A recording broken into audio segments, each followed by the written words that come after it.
Здравейте, приятели! Днес ще ви покажа коледната украса, част от нея, защото навън няма как да ви покажа, ще ви покажа утре. Ето го и брат ми се включва в видеото. Айде, показвай, Димче.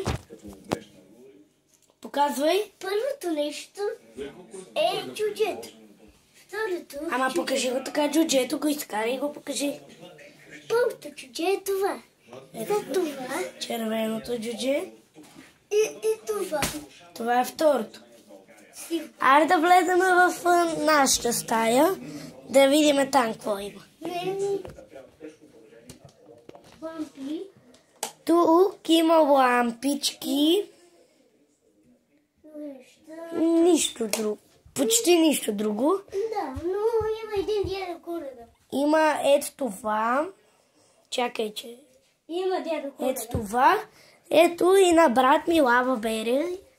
Ето и дядо Коледа. И ето другия Лава. Там има два. Тук тази на ключовете е това. И тук Мери Крисмас от влизането. Абе, хората не искат да гледат тъпоти. Аре, ти ми идвай да показваш другата част.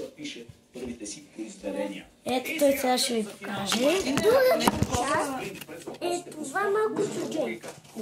Много малко и красиво. Ето да видите. Тук има сърчице.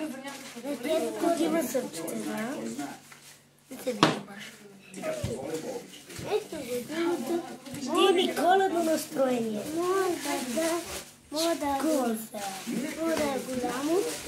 Може да бъде по-голямо. Ето ми кърката.